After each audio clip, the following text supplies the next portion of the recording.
जिल्हा स्त्री रुग्णालयामध्ये आज अतिदक्षता विभागामध्ये व्हेंटिलेटरचा स्फोट झाला आणि 3 बालकांचा यामध्ये होरपळून मृत्यू झालेला आहे। सर्वात प्रथम यशोमती ठाकूर या ठिकाणी दाखल झालेल्या पाणीकर ते अतिशय याच्यामध्ये काय म्हणजे याला काय अख्खं NICU विगळलेलं इथं दिसतंय।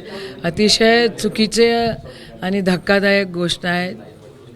गरिबाचे लेकरं होते म्हणून ते मेले, श्रीमंताचे असते तर ते काही मेले नसते असं जर मी म्हटलं तर लोक म्हणतील ह्याचं राजकारण करतायत। राजकारण नाही करायचं आहे। नवीन बिल्डिंग आहे।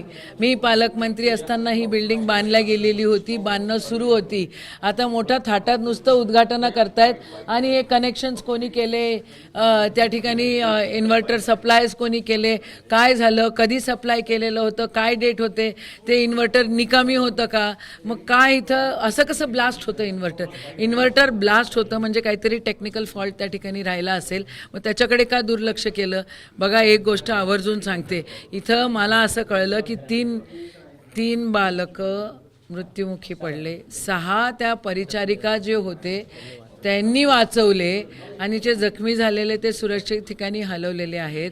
आता गरिबाचा परत बळी घेऊ नका।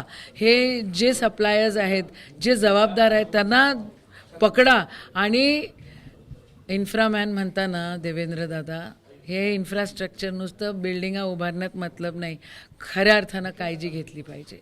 खऱ्या अर्थानं जे इश्यूज आहे त्याला ॲड्रेस करता आलं पाहिजे।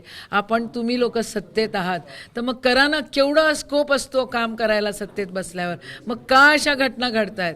अतिशय दुर्दैवी ही घटना आहे, याचा निषेधच आहे आणि जे कोणी दोषी असेल त्याच्यावर कारवाई झाली पाहिजे। 1 वर्षापूर्वी सुसज्ज इमारत उभारली आणि आता जी माहिती मिळाली की अग्निशमन यंत्रणा कार्यान्वित नव्हती, जर असती तर कदाचित म्हणजे मी काय म्हटलं तुम्हाला, ही बिल्डिंग, मला बिल्डिंगचं राजकारण करायचं नाही आहे, पण ह्याची मंजुरात जी होती, मी पालकमंत्री असताना ह्याची मंजुरात झालेली आहे। या ठिकाणी ठीक आहे अग्निशमन देत नाही, इथले स्टाफ पूर्ण अजून भरलेले नाही। स्टाफ आपण ज्या वेळेला डिमांड करतो, मी परवाच्या दिवशी म्हणजे 8-15 दिवशी इथे आले होते, डॉक्टर्स नव्हते।